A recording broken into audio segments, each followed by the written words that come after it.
Hello guys, the fundamental unit of life के part third पे आज चलते हैं हम लोग। यहाँ पर हम लोग आज जानेंगे सारे के सारे सेल के ऑर्गेनल्स के बारे में। जितने भी सेल के अंदर ऑर्गेनल्स हैं उन सबको हम डिटेल में स्टडी करेंगे और सबके फंक्शंस और स्ट्रक्चर के बारे में जानेंगे। ठीक है, तो चलिए शुरू करते हैं। सबसे पहले मैं आप सभी को बताना चाहता हूँ, यहाँ पर देखिए एक इमेज आपके सामने है, cross section of animal cell. ठीक है, इस क्रॉस सेक्शन में मैंने आप लोगों को पहले तीन मेन चीज़ें बताई थी, cytoplasm, plasma membranes and nucleus के बारे में। ठीक है, आज हम लोग सारे के सारे बेसिक सेल के जितने भी ऑर्गेनल्स हैं उनको डिटेल स्टडी करेंगे। ठीक है, अब देखिए इस डायग्राम में आपको सेल के अंदर बहुत सारी चीज़ें दिखाई दे रही होंगी, बहुत सारे डिफरेंट डिफरेंट ऑर्गेनल्स नज़र आ रहे होंगे, जैसे कि लाइसोसोम्स हैं, न्यूक्लियस है, वैक्यूल है, राइबोसोम्स है, गोल्जी पैरेटिस है। ठीक है, रफ एंडोप्लाज्मिक रेक्टियम, स्मूथ एंडोप्लाज्मिक रेक्टियम। ठीक है, ये सारी की सारी चीज़ें नज़र आ रही होंगी आपको। ठीक है, ये देखिए प्लांट सेल का क्रॉस सेक्शन, इसमें भी बहुत सारी चीज़ें नज़र आ रही होंगी आप लोगों को। ठीक है, तो हम इन सारी चीज़ों को डिटेल में स्टडी करेंगे आज, इन सब के बारे में। ठीक है,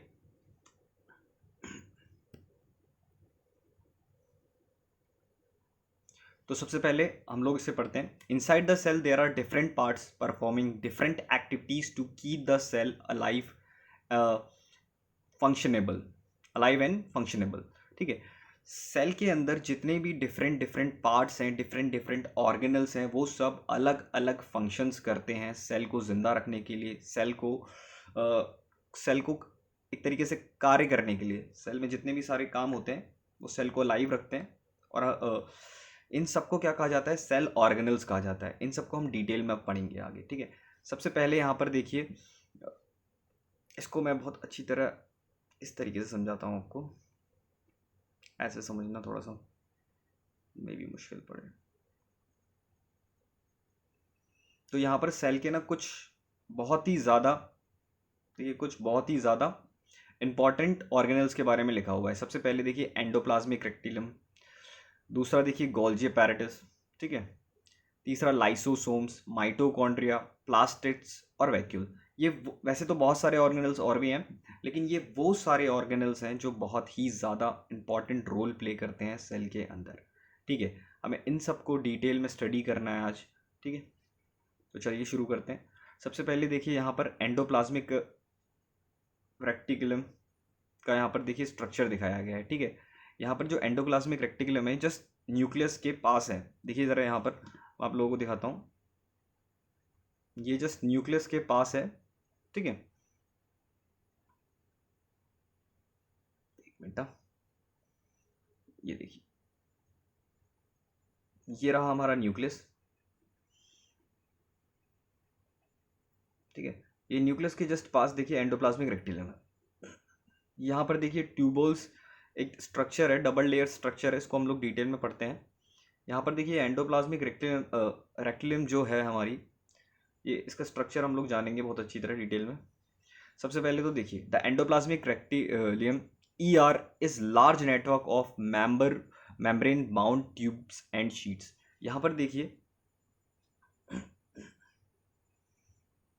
यहाँ पर देखिए ट्यूब्स और शीट्स का बहुत ही ज़्यादा बड़ा सा ये स्ट्रक्चर है, large network membrane bound tubes and sheets. It looks like long tubes और राउंड और ऑबलोंग बैग्स या फिर वेसिकल्स हम लोग कह सकते हैं। यहाँ पर देखिए जो एंडोप्लाज्मिक रेक्टिलियम है उसका स्ट्रक्चर कुछ इस तरीके से है कि बड़ा सा मेम्ब्रेन से नेटवर्क सा न्यूक्लियस के चारों ओर फैला हुआ है, जिसमें tubes and bag like structure है। जो हमारी एंडोप्लाज्मिक ये रेक्टिलियम है, ये दो टाइप की होती है, एक होती है रफ एंडोप्लाज्मिक रेक्टिलियम और एक होती है स्मूथ एंडोप्लाज्मिक रेक्टिलियम।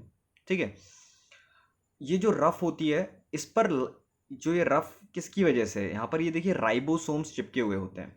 यहाँ पर देखिए जो ये छोटे छोटे छोटे छोटे से डॉट्स नज़र आ रहे हैं हमें यहाँ पर, ये रफ एंडोप्लाज्मिक रेक्टिलियम में, यहाँ पर ये छोटे छोटे से जो डॉट्स हैं ये राइबोसोम्स हैं। ठीक है, जो कि रफ एंडोप्लाज्मिक रेक्टिलियम में लगे हुए हैं। यहाँ पर देखिए जस्ट रफ एंडोप्लाज्मिक रेक्टिलियम के साइड वाइज देखिए स्मूथ एंडोप्लाज्मिक रेक्टिलियम। यहाँ पर जो स्मूथ एंडोप्लाज्मिक रेक्टिलियम है वो स्मूथ है, पूरा का पूरा प्लेन स्ट्रक्चर है और ट्यूब्स हैं, और जो रफ है, रफ में पूरी की पूरी शीट्स हैं, ठीक है। वेसिकल्स का एक बहुत बड़ा सा स्ट्रक्चर है, लार्ज नेटवर्क है, इसको हम लोग एंडोप्लाज्मिक रेक्टिलियम कहते हैं, ठीक है। अब यहाँ पर देखिए राइबोसोम्स हैं जो चिपके हुए हैं इस रफ एंडोप्लाज्मिक रेक्टिलियम में। इसका क्या रोल होता है? ये जो राइबोसोम्स है which are present active cells are the sites of protein manufacture. क्या करते हैं? ये प्रोटीन को मैन्युफैक्चर करते हैं, ठीक है। ये बहुत ही ज़्यादा इंपॉर्टेंट टॉपिक है। जो हमारी स्मूथ एंडोप्लाज्मिक रेक्टिलियम है, ये क्या काम करती है? हमारा मैन्युफैक्चर ऑफ फैट मॉलिक्यूल्स। क्या करती है? मैन्युफैक्चर करती है फैट मॉलिक्यूल्स को और लिपिड्स को। Some of these proteins and lipids help in building of cell membranes. ये अभी हम लोगों ने क्या रोल प्ले किया, क्या जाना कि जो रफ एंडोप्लाज्मिक रेक्टिलियम है उस पर राइबोसोम्स चिपके हुए होते हैं। उनका काम क्या होता है? प्रोटीन सिंथेसाइज करना। क्या करना? प्रोटीन्स को बनाना। स्मूथ एंडोप्लाज्मिक रेक्टिलियम का काम क्या होता है? मैन्युफैक्चर ऑफ फैट मॉलिक्यूल्स और लिपिड्स। सेल में जितनी भी फैट मॉलिक्यूल्स और लिपिड्स बनते हैं that is manufactured by smooth endoplasmic reticulum, ठीक है। अब ये जो प्रोटीन्स लिपिड्स हैं इसकी वजह से क्या होता है? ये इन लोगों ने मैन्युफैक्चर तो कर लिए, अब इनकी वजह से होता है क्या है? इनकी वजह से हमारा जो सेल है वो मेम्ब्रेन बनाता है, जैसे कि हमारा प्लाज्मा मेम्ब्रेन्स हो गया, सेल के और ऑर्गेनल्स तक को प्रोटीन्स लिपिड्स इन सब की फंक्शनिंग कौन देता है? हमारा ये एंडोप्लाज्मिक रेक्टिलियम देता है। अब प्रोटीन लिपिड्स की हेल्प से जो सेल की मेम्ब्रेन बन रही है दैट इज प्लाज्मा मेम्ब्रेन्स। इस प्रोसेस को हम लोग क्या कहते हैं? Membrane biogenesis. क्या कहते हैं? Membrane biogenesis. That is very important, exam में आ सकता है, इसको नोट कर लीजिएगा, ठीक है। ये बहुत ही ज़्यादा इंपॉर्टेंट है ये वाला पार्ट, ठीक है। ये इसको नोट कर लीजिएगा। आगे चलते हैं। यहाँ पर एक और छोटा सा पार्ट है, ठीक है। एक और छोटा सा पार्ट है, उसको भी देख लेते हैं हम लोग।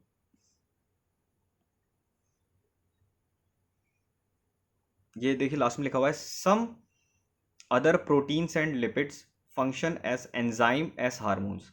जो कुछ प्रोटीन्स और लिपिड्स हैं वो किसकी तरह हेल्प करते हैं? एंजाइम्स या हार्मोन्स की तरफ भी हेल्प करते हैं। एंजाइम्स क्या होते हैं? हमने पढ़ा था कि एंजाइम्स किसी भी केमिकल रिएक्शन को तेज कर देते हैं, ठीक है। हार्मोन्स और एंजाइम्स की फॉर्मेशन में भी बिहेव रोल प्ले करते हैं, ठीक है। अब इसके बाद हम लोग पढ़ेंगे गोल्जी पैरेटिस। गोल्जी पैरेटिस क्या होता है, ठीक है। यहाँ पर देखिए गोल्जी अपैरेटस के बारे में हम लोग पढ़ेंगे अच्छी तरह। ये गोल्जी अपैरेटस को देखिए बेसिकली क्या कहा जाता है? Packer and transporter. Packer and transporter. अब इसका जो नाम है इसके फंक्शन को डिफाइन करता है एक तरीके से, ठीक है। तो यहाँ पर ये गोल्जी अपैरेटस का यहाँ पर देखिए किस तरीके का स्ट्रक्चर है। ये भी बिल्कुल डबल लेयर स्ट्रक्चर है, ट्यूबुल्स स्ट्रक्चर है, ठीक है। इसको देखिए पढ़ते हैं हम लोग। गोल्जी अपैरेटस सबसे पहले डिस्कवर किसने किया था? कैमिलो गोल्जी ने, ठीक है। कैमिलो गोल्जी ने, इसकी वजह से ही इसका नाम क्या पड़ा? Golgi apparatus. The Golgi apparatus is also involved in the formation of lysosomes. जो गोल्जी apparatus है हमारा वो क्या करता है? किसको फॉर्म करता है? लाइसोसोम्स को बनाता है। किसको फॉर्म करता है? लाइसोसोम्स को बनाता है। Involve in the formation of lysosomes. अब इसके स्ट्रक्चर को पढ़ लेते हैं सबसे पहले हम लोग। It consist of a system of membrane bound vesicles. Membrane bound vesicles, इसका स्ट्रक्चर देखिए किस तरीके का है। अभी हम लोगों ने स्ट्रक्चर देखा था, यहाँ पर मेम्ब्रेन बाउंड वेसिकल्स हैं, ठीक है। मेम्ब्रेन लगी चारों तरफ और वेसिकल्स हैं, मेम्ब्रेन बाउंड वेसिकल्स हैं। Arrange approximately parallel to each other. अभी देखिए एक दूसरे के पैरेलल हैं सारी की सारी, एक दूसरे के पैरेलल हैं सारी की सारी, ठीक है। अब these membrane often have connections with membrane of ER। इनका जो कनेक्शन होता है वो किसके साथ होता है? ER के साथ भी कनेक्शन होता है, यानी कि एंडोप्लाज्मिक रेक्टिलियम के साथ भी कनेक्शन होता है। यहाँ पर देखिए ज़रा, ठीक है। ये देखिए ये एंडोप्लाज्मिक रेक्टिलियम के साथ यहाँ पर कनेक्शन है इनका। किनका? ये हमारी गोल्जी अपैरेटस का, ठीक है। अब यहाँ पर फंक्शन की बात कर लेते हैं हम लोग। गोल्जी अपैरेटस का फंक्शन क्या होता है? That is very important. The material synthesized near the endoplasmic rectilium is packaged and dispatched to various targets inside and outside the cell through the Golgi apparatus. देखो एंडोप्लाज्मिक रेक्टिलियम में क्या बनता था हमारा, प्रोटीन्स बनते थे, लिपिड्स बनता था, फैट्स बनता था। अब ये जो प्रोटीन्स, लिपिड्स और फैट किसको दे देते हैं, ये तीनों फॉर्म होकर किसको दे देते हैं, ये गोल्जी अपैरेटस को दे देते हैं। किसको दे देते हैं, गोल्जी अपैरेटस को। तो गोल्जी अपैरेटस क्या करता है, ट्रांसपोर्टेशन का काम करता है। क्या करता है, ट्रांसपोर्टेशन का काम करता है। ये क्या करता है कि सेल के जितने भी अदर ऑर्गेनल्स हैं और सेल के अंदर जितनी भी अलग अलग जगहों पर प्रोटीन्स, फैट्स, लिपिड्स को पहुंचाना है, तो उसका काम कौन करता है, ये गोल्जी अपैरेटस करता है। ठीक है, the cell through the Golgi apparatus, cell के आउटसाइड और सेल के इनसाइड, ठीक है, वेरियस टारगेट्स तक ये सारा का सारा काम करता है, पहुंचाने का, पैकेज और डिस्पैच करने का काम करता है। ठीक है, इसका एक और फंक्शन लिखा हुआ है, स्टोरेज, मॉडिफिकेशन एंड पैकेजिंग। ठीक है, स्टोर करता है, मॉडिफाई करता है, ठीक है, और पैकिंग करता है उस चीज की। In some cases complex sugars may be made from sugars, simple sugars in, देखो मॉडिफिकेशन इसने एक रोल लिखा हुआ है, तो कॉम्प्लेक्स शुगर्स जो होते हैं उनको सिंपल शुगर्स में कन्वर्ट करने का काम भी कौन करता है, गोल्जी अपैरेटस करता है। ठीक है, अब एक चीज तो तुम्हें मैंने बताई दी थी कि गोल्जी अपैरेटस जो होता है वो लाइसोसोम्स को फॉर्म करने का काम भी करता है। अब लाइसोसोम्स क्या होता है हम लोग आगे जानेंगे इसके बारे में, क्योंकि लाइसोसोम्स भी बहुत ही ज़्यादा इंपॉर्टेंट टॉपिक है इस चैप्टर का। ठीक है, एक बहुत ही ज़्यादा इंपॉर्टेंट क्वेश्चन पूछा जाता है इसमें कि लाइसोसोम्स को सुसाइड बैग्स क्यों कहा जाता है। ठीक है, तो उसके बारे में भी हम लोग आगे जानेंगे। अब अगला जो हमारा है lysosomes, that is very important topic of this chapter. ठीक है, उसको भी हम लोग पढ़ेंगे। तो जो लाइसोसोम्स होते हैं हमारे, वो होते क्या हैं, उनको जनरली हम लोग सोसाइटल बैग्स या फिर गार्बेज बैग्स के भी नाम से जानते हैं। ठीक है, यहाँ पर देखिए लाइसोसोम एक स्ट्रक्चर है, इसके ऊपर मेम्ब्रेन है और उसके अंदर एक लिक्विड सा भरा हुआ है। ठीक है, अब हम इसको देखेंगे कि ये होता क्या एक्चुअली में लाइसोसोम्स। यहाँ पर देखिए लाइसोसोम का स्ट्रक्चर लिखा हुआ है पूरा का पूरा। लाइसोसोम्स का जो structure, lysosomes are membrane bound sac filled with digestive enzymes. यहाँ पर देखिए एक तरीके का बैग है ये, जिसके अंदर डाइजेस्टिव एंजाइम्स फिल्ड हैं। यहाँ पर ये लिक्विड सा देख रहे हो, उसके अंदर क्या है, डाइजेस्टिव एंजाइम्स। डाइजेस्टिव एंजाइम्स करते क्या हैं, बेसिकली डाइजेस्टिव एंजाइम्स डाइजेशन को फास्ट कर देते हैं। ठीक है, एक तरीके से ये ऐसे एंजाइम्स होते हैं जो डाइजेशन प्रोसेस को फास्ट कर देते हैं, जल्दी आसानी से डाइजेस्ट हो जाती है कोई चीज़। ठीक है, आप लोगों ने बहुत सुना होगा कि आजकल प्रोडक्ट्स आते हैं, प्रोटीन्स आते हैं, प्रोटीन्स के डिब्बे आते हैं, वे प्रोटीन एंड वगैरह, उन सब में डाइजेस्टिव एंजाइम्स होते हैं, क्योंकि वे प्रोटीन जो होता है उसको ईजिली डाइजेस्ट करना आसान नहीं होता है। ठीक है, बॉडी के लिए तो बहुत सारी फंक्शनिंग, बहुत एक्टिविटीज़ करनी पड़ती हैं, एक्सरसाइज करनी पड़ती है, डेली जिम वर्क करना पड़ता है, तभी वो प्रोटीन हमारी बॉडी में डाइजेस्ट भी होता है सही तरीके से। तो आजकल के जो प्रोटीन्स आते हैं उनके अंदर पहले से ही डाइजेस्टिव एंजाइम्स इंक्लूडेड होते हैं, जो कि हेल्प करते हैं उनको बेसिकली डाइजेस्ट करने के लिए, ताकि वो ईजिली वे प्रोटीन बॉडी में डाइजेस्ट हो जाए और बॉडी को लग जाए। ठीक है, और बॉडी अच्छी तरह ग्रो करे। तो यहाँ पर एंजाइम्स आपको समझ में आ गए होंगे क्या करते हैं, बेसिकली किसी भी रेट ऑफ रिएक्शन को फास्ट कर देते हैं। ठीक है, यहाँ पर lysosomes are membrane bound sac filled with digestive enzymes, these enzymes are made by RER। जो ये एंजाइम्स हैं ये कौन बनाता है, रफ एंडोप्लाज्मिक रेक्टिलियम। कौन बनाता है ये एंजाइम्स को, एक और रोल मिल गया, फंक्शन मिल गया आप लोगों को एंडोप्लाज्मिक रेक्टिलियम का, क्या, ये डाइजेस्टिव एंजाइम्स को फॉर्म करने में हेल्प करती है। ठीक है, लाइसोसोम्स क्या होते हैं, हमारे वेस्ट डिस्पोजल सिस्टम, मतलब एक तरीके से lysosomes are kind of waste disposal. हमारी बॉडी में मतलब सेल जो होता है, सेल के जितने भी वेस्ट वगैरह होते हैं उन सबको रिमूव करने का काम करता है। ठीक है, जैसे कि शहर में म्यूनसिपैलिटी का काम क्या होता है, वेस्ट डिस्पोज करना।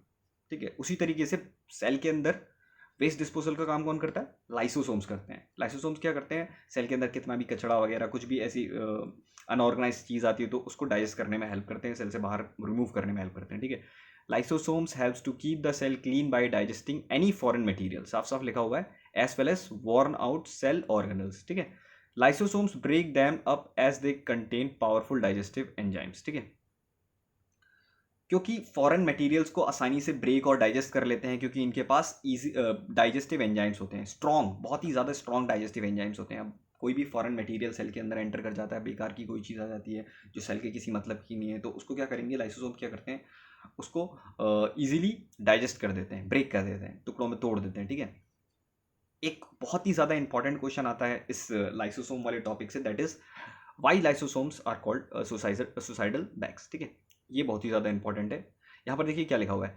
When the cell get damage, अगर सेल डैमेज हो जाता है, ठीक है, damage in the sense cell बेकार हो चुका है, ठीक है, खराब हो चुका है बॉडी में, हो सकता है अगर वो खराब सेल रहे तो उसकी वजह से बैक्टीरिया या फिर कुछ समथिंग कुछ भी हो सकता है, ठीक है। तो when the cell get damage lysosomes में ब्रस्ट एंड द, जब भी सेल डैमेज हो जाता है तो लाइसोसोम क्या हो जाते हैं, ब्रस्ट हो जाते हैं। अब ब्रस्ट हो जाएंगे तो ये सारे के सारे देख रहे हैं, इसके अंदर जितने भी डाइजेस्टिव एंजाइम्स होते हैं वो लाइसोसोम से बाहर आ जाते हैं और वो क्या करते हैं, सेल को पूरा का पूरा एक तरीके से क्या कहते हैं, डाइजेस्ट कर लेते हैं, पूरा सेल खा लेते हैं एक तरीके से, यानी कि digestive enzymes digest their own cell, completely cell को ही खत्म कर देते हैं। Therefore lysosomes are known as suicide bags of the cell, इसीलिए लाइसोसोम्स को suicide bags of the cell भी कहा जाता है, क्योंकि ये पूरे के पूरे सेल को डिस्ट्रॉय कर देते हैं, खत्म कर देते हैं, एक तरीके से खा जाते हैं।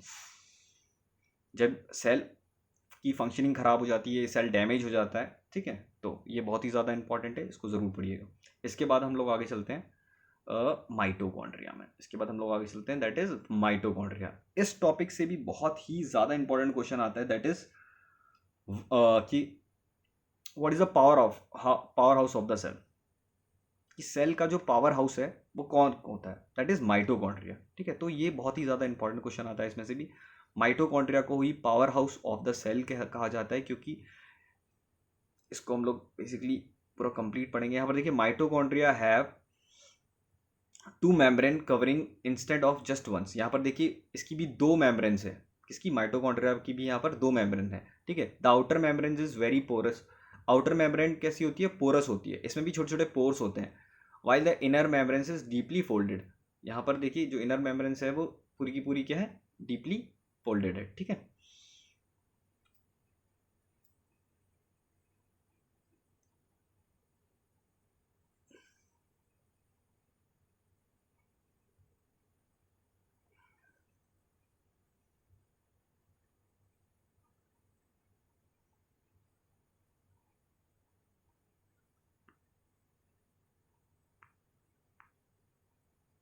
ये देखिए, तो हम लोग माइटोकॉन्ड्रिया के बारे में पढ़ रहे थे यहाँ पर, ठीक है।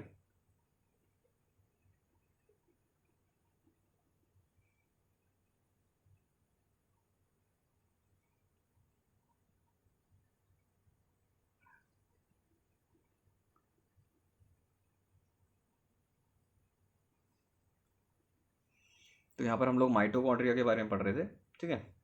तो देखिए, माइटोकॉन्ड्रिया क्या होता है, power house of the cell भी होता है, ठीक है, क्योंकि जितनी भी सेल को पावर की ज़रूरत होती है, यानी कि सेल को जितनी भी एनर्जी की ज़रूरत होती है वो सारी की सारी रिलीज़ करने का काम कौन करता है, यहाँ पर हमारा माइटोकॉन्ड्रिया करता है, ठीक है। Mitochondria have two membranes covering instant of just once. यहाँ पर देखिए माइटोकॉन्ड्रिया जो है उसके पास भी दो मेम्ब्रेन्स है, ठीक है, एक है इनर मेम्ब्रेन्स और एक है आउटर मेम्ब्रेन, ठीक है।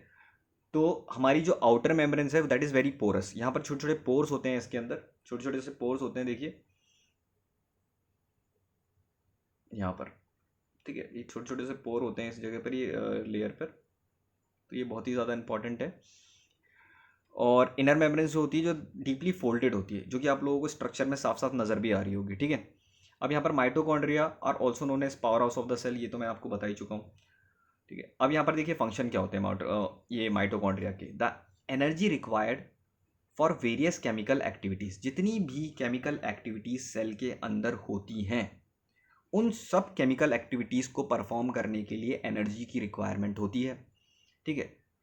अब इतनी सारी एक्टिविटीज़ को जो एनर्जी की रिक्वायरमेंट होती है वो कौन पूरा करता है, दैट इज़ माइटोकॉन्ड्रिया पूरा करता है। Mitochondria in a form of ATP, किसकी फॉर्म में एनर्जी रिलीज करता है, एटीपी, एडोसिन ट्राइफॉस्फेट मॉलिक्यूल्स की फॉर्म में। ATP is also known as energy currency of the cell, ATP को ही हम energy currency of the cell भी कहते हैं।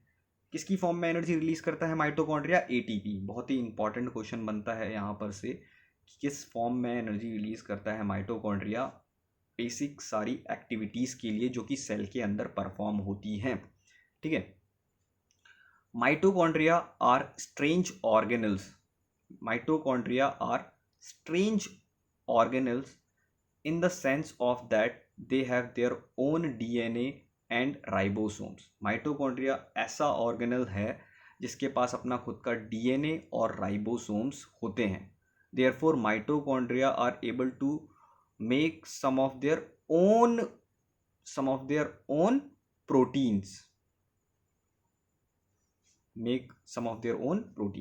देखो माइटोकॉन्ड्रिया एक ऐसा स्ट्रेंज ऑर्गेनल है जिसके पास अपने खुद के डीएनए और राइबोसोम्स होते हैं। अब हम लोगों को पता है राइबोसोम्स क्या करते हैं, प्रोटीन्स बनाते हैं, ठीक है। तो माइटोकॉन्ड्रिया खुद से अपना प्रोटीन बनाने में सक्षम होता है, बहुत ही ज़्यादा इंपॉर्टेंट है माइटोकॉन्ड्रिया वाला टॉपिक, तो इसको बहुत अच्छी तरह पढ़ना, ठीक है। आगे चलते हैं। इसके बाद हम लोग पढ़ते हैं यहाँ पर प्लास्टिड्स के बारे में। इसके बाद हम लोग किसके बारे में पढ़ते हैं, यहाँ पर प्लास्टिड्स के बारे में पढ़ते हैं। जो प्लास्टिड्स होते हैं ये सिर्फ प्लांट सेल में पाए जाते हैं, एनिमल सेल में पाए जाते नहीं है, ठीक है। तो प्लास्टिड्स के भी 3 टाइप्स हैं, जर्नली 2 टाइप्स हैं और एक क्रोमोप्लास्ट में ही पाया जाता है जो तीसरा टाइप है। तो तीनों टाइप्स को एक बार डिस्कस कर लेते हैं। एक होता है हमारा क्रोमोप्लास्ट, एक होता है ल्यूकोप्लास्ट और एक होता है क्लोरोप्लास्ट, ठीक है। जो क्रोमोप्लास्ट होता है और जो ल्यूकोप्लास्ट होता है वो तो दैट इज कलरलेस। क्रोमोप्लास्ट होता है इसमें रेड पिगमेंट्स होते हैं हल्के हल्के से। यहाँ पर देखिए ल्यूकोप्लास्ट जो होता है हमारा वो कलरलेस होता है। यहाँ पर क्रोमोप्लास्ट जो होता है important for photosynthesis in plants. Chloroplast जो होता है क्रोमोप्लास्ट के अंदर बहुत ही ज़्यादा इंपॉर्टेंट काम होता है इसका, फोटोसिंथेसिस। बचपन से पढ़ते आ रहे होगे 6, 7, 8 क्लास में फोटोसिंथेसिस। प्लांट्स जो होते हैं अपना खाना खुद बनाते हैं by the process of photosynthesis. क्यों? क्योंकि उनके पास क्लोरोप्लास्ट प्रेजेंट होता है, ठीक है। तो वो प्लास्टिड के अंदर पाया जाता है, that is present in plant cell. Plastids किसके अंदर पाए जाते हैं? प्लांट सेल में। और उन प्लास्टिड्स के अंदर क्या पाया जाता है? हमारा क्लोरोप्लास्ट, जो कि क्या हेल्प करता है? हमारा फोटोसिंथेसिस प्रोसेस को कराने में हेल्पफुल होता है। अब यहाँ पर देखिए स्ट्रक्चर, देखिए यहाँ पर प्लास्टिड्स का स्ट्रक्चर। प्लास्टिड्स का जो स्ट्रक्चर है वो भी डबल लेयर स्ट्रक्चर है। यहाँ पर प्लास्टिड्स के अंदर देखिए यहाँ पर ये क्या पाए जाते हैं? प्लास्टिड्स के अंदर सबसे पहले तो जो ये इसका मीडियम होता है इसको स्ट्रोमा कहा जाता है, ठीक है। इसमें ल्यूमन थैलोफाइट्स के छोटे छोटे से कॉइन टाइप स्ट्रक्चर्स पाए जाते हैं, ठीक है। तो ये इतना ज़्यादा इंपॉर्टेंट नहीं है, ये आगे बड़ी क्लासेस में पढ़ोगे तुम लोग। जनरली प्लास्टिड्स का रोल क्या होता है ये हमारे लिए इंपॉर्टेंट है। इसमें ल्यूकोप्लास्ट का भी इंपॉर्टेंट रोल है, उसे पढ़ लेते हैं। Leucoplast are primarily organelles in which materials such as starch, oil and protein granules are stored. Leucoplast एक ऐसा ऑर्गेनल्स है जिसके अंदर starch, oils, proteins and protein granules, ये सारे के सारे किसमें स्टोर होते हैं? ल्यूकोप्लास्ट के अंदर। तो ये बहुत ही ज़्यादा इंपॉर्टेंट है। आगे चलते हैं। The internal organization of plastids consists of numerous membrane layers embedded in material called the stroma। अभी मैंने आप लोगों को बताया कि ये प्लास्टिड के अंदर एक मेम्ब्रेन मटेरियल भरा होता है जो कि स्ट्रोमा होता है, मीडियम का काम करता है वो उसका, ठीक है। एक तरीके से लिक्विड कह सकते हैं उसको। Like the mitochondria, plastids also have their own DNA. जैसे माइटोकॉन्ड्रिया के पास अपना खुद का डीएनए था और राइबोसोम्स थे, वैसे ही इसके पास भी अपना डीएनए और राइबोसोम्स होते हैं। इसका मतलब ये है कि अपनी ये प्रोटीन सिंथेसिस कर सकता है, ठीक है। ये भी आगे चलते हैं। अब यहाँ पर देखिए वैक्यूल्स की बात की गई है। वैक्यूल्स देखो एनिमल सेल, प्लांट सेल दोनों में पाया जाता है। एनिमल सेल में इसका साइज जनरली स्मॉल होता है और ये सेंटर में प्रेजेंट नहीं होता। सेल में किसी भी जगह पर प्रेजेंट हो सकता है एनिमल सेल में। प्लांट सेल में ये सेंटर में प्रेजेंट होता है और इसका साइज बहुत ज़्यादा बड़ा होता है, ठीक है। अब जनरली ये स्टोर करने का काम करते हैं, बहुत सारा स्टोरेज हाउसेस भी कह सकते हैं इनको, एक तरीके स्टोर हाउस कह सकते हैं। अब वैक्यूल्स जो होते हैं वो क्या करते हैं? स्टोरेज सेक फॉर सॉलिड और लिक्विड कंटेंट्स, ठीक है। स्टोरेज करने का काम करते हैं। Vacuoles are small size in animal में स्मॉल साइज होते हैं, वाइल प्लांट सेल में जो होते हैं वो लार्ज होते हैं। In plant cell vacuoles are full of cell sap. Plant cell में सेल सैप एक लिक्विड होता है जो कि इस वैक्यूल के अंदर भरा होता है, ठीक है। एंड प्रोवाइड टर्जिडिटी, जिसकी वजह से जो प्लांट सेल होता है ना वो हल्का सा फूला सा एक तरीके से टर्जिड होता है, ठीक है। रिजिड और टर्जिड होता है, ठीक है, एकदम प्रॉपर शेप में होता है। It stores important substance. अब इनके अंदर होता क्या है? वैक्यूल्स के अंदर देखो होता क्या है? एमिनो एसिड्स होते हैं, शुगर्स होते हैं, वेरियस ऑर्गेनिक एसिड्स होते हैं और सम प्रोटीन भी इसके अंदर पाया जाता है, ठीक है। Some unicellular organisms have food vacuoles. कुछ सिंगल सेलुलर ऑर्गेनिजम्स के पास भी फूड वैक्यूल्स होते हैं, while some other have specialised vacuoles too. कुछ ऐसे ऑर्गेनिजम्स होते हैं जिनके पास स्पेशलाइज्ड फूड वैक्यूल्स होते हैं, क्या करने के लिए? वाटर और वेस्ट को बाहर निकालने के लिए, ठीक है। वाटर और वेस्ट को बाहर निकालने के लिए, ठीक है। अमीबा के बारे में हम लोगों ने पढ़ा था। ठीक है, ये तो सारे के सारे हमारे सेल ऑर्गेनल्स थे जिसके बारे में आज हम लोगों ने पढ़ा, जो कि बहुत ही ज़्यादा इंपॉर्टेंट वाले थे, जिसके ऊपर जनरली क्वेश्चंस आ जाते हैं। ठीक है, एक बार हम लोग इसको सिंपल वे में भी पढ़ने की कोशिश करते हैं, हल्का सा रिवीजन कर लेते हैं। ठीक है, अब यहाँ पर ये कुछ क्वेश्चंस हैं, ये क्वेश्चंस घर पर करके देखिएगा। What is characteristic of nuclear envelope, nuclear envelope की क्या कैरेक्टरिस्टिक्स होती हैं। Why does ATP synthesise occur in mitochondria, where does ATP कहाँ पर सिंथाइज होती है, माइटोकॉन्ड्रिया में। अगला क्वेश्चन है what would happen if the plasma membranes ruptures और break down, plasma membranes break down हो गई, टूट गई, तो क्या होगा इससे। लाइसोसोम्स को सुसाइड बैग्स क्यों कहा जाता है, मैंने आप लोगों को बताई दिया है। Which cell organelle also known as the power house of the cell and why, कौन से सेल ऑर्गेनल को power house of the cell कहा जाता है और क्यों कहा जाता है। बहुत ही ज़्यादा इंपॉर्टेंट क्वेश्चन है बोर्ड के हिसाब से, इन सबको पढ़िएगा। ठीक है, मतलब बोर्ड तो खैर नहीं, एग्जाम्स के हिसाब से बहुत ज़्यादा इंपॉर्टेंट क्वेश्चन है। ठीक है, यहाँ पर एक बेसिकली हल्का सा क्विक रिवीजन करने की कोशिश करते हैं हम लोग। ठीक है,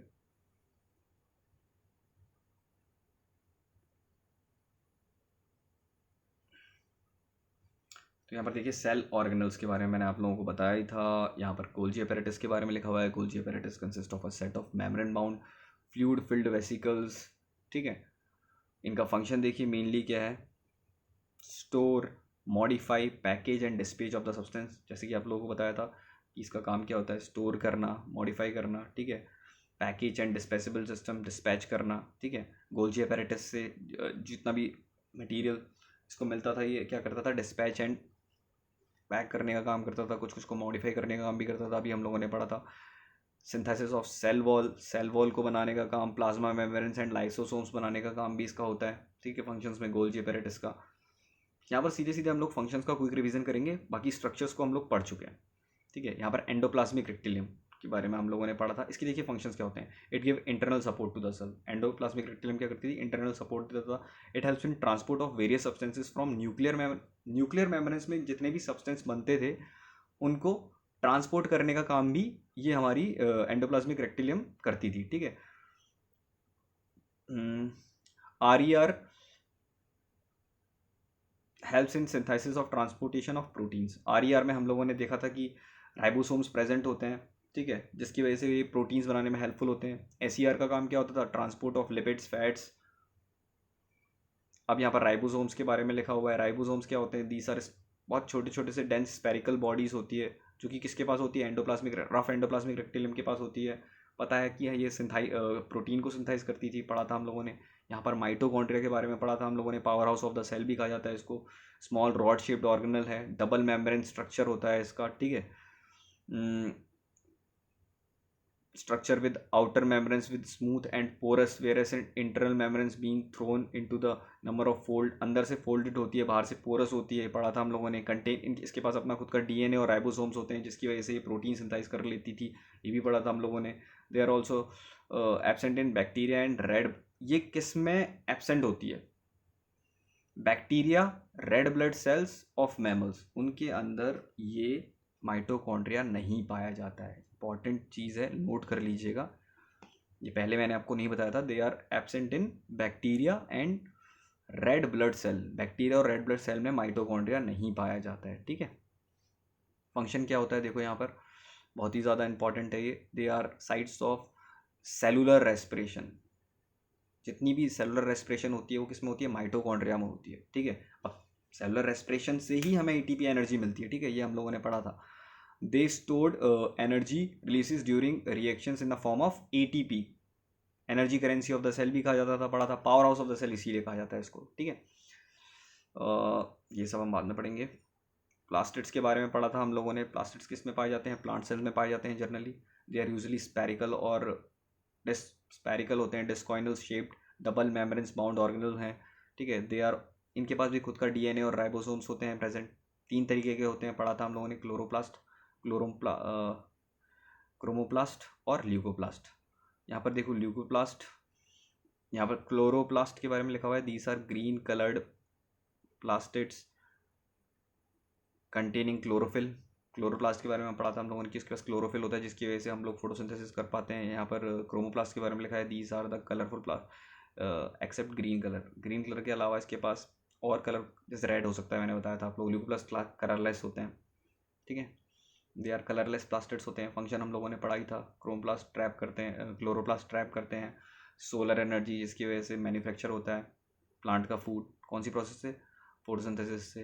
अब क्रोमोप्लास्ट के बारे में लिखा हुआ है, impact various colour to flower वगैरह, इन सबको कलर प्रोवाइड करने का जो काम होता है ये कौन करता है? क्रोमोप्लास्ट करता है। Leucoplast help in storage of food. Leucoplast क्या करते हैं? फूड को स्टोर करने में हेल्पफुल होता है। और स्टार्च, प्रोटीन एंड फैट्स, ये भी पढ़ा था हम लोगों ने, ठीक है। अब यहाँ पर लाइसोसोम्स का फंक्शन लिखा हुआ है। लाइसोसोम्स होते हैं स्मॉल स्पेरिकल सेक लाइक स्ट्रक्चर होते हैं, छोटे छोटे से बैग्स टाइप स्ट्रक्चर होते हैं। They are found in eukaryotic cell. Mostly किस में पाए जाते हैं? यूक्रोटिक सेल्स में पाए जाते हैं एनिमल्स में। फंक्शन क्या होता है? Digestion of foreign substances. Digestion of कोई भी फॉरेन मटेरियल होता है उसको डाइजेस्ट कर लेते हैं, ठीक है।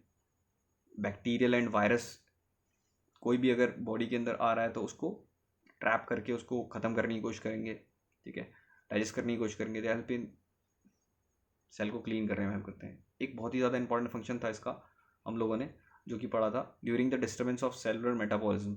सेल में अगर कोई भी डिस्टर्बेंस होता है सेलुलर मेटाबॉलिज्म में, या फिर सेल डिस्ट्रॉय हो जाता है, सेल डैमेज होता है, तो लाइसोसोम्स खुद को ब्रस्ट कर लेके पूरे के पूरे सेल को खा जाते हैं, खुद से डाइजेस्ट कर लेते हैं, ठीक है। इसीलिए लाइसोसोम्स को क्या कहा जाता है? सुसाइड बैग्स भी कहा जाता है, ठीक है। यहाँ पर वैक्यूल्स के बारे में पढ़ा था हम लोगों ने, ठीक है। प्लांट सेल, एनिमल सेल में स्मॉल होते हैं, प्लांट में लार्ज होते हैं। वैक्यूल्स का जो structure, in plant cell vacuoles are large and permanent. In animal cell vacuoles are small size and temporary होते हैं, ठीक है। In mature plant cell it occupies 90% of space of cell volume. Plant cell में 90% space इन्हीं के यही लोग घेर लेते हैं, ठीक है। Due to the its size the organelles including plant cell में ये सेंटर में होता है प्रेजेंट और काफ़ी ज़्यादा बड़ा होता है साइज में, और एनिमल सेल में बहुत छोटा सा साइड में कॉर्नर में प्रेजेंट होता है, ठीक है। इनके फंक्शंस को देख लेते हैं जल्दी जल्दी। They help in maintain the osmotic pressure in a cell. Osmotic pressure में हेल्प करते हैं। They provide turgidity and rigidity to the plant cell. ये पढ़ा था हम लोगों ने, ठीक है। तो चैनल को शेयर, सब्सक्राइब एंड लाइक कर दीजिए, और अपने सारे दोस्तों को शेयर ज़रूर करिएगा इस वीडियो को, और बने रहिए चैनल के साथ। कोई भी प्रॉब्लम होती है तुरंत कमेंट करिए, कोशिश करूँगा कि अगली बार उससे बेहतर करने की कोशिश करूँ, ठीक है। तो गुड बाय, टेक केयर।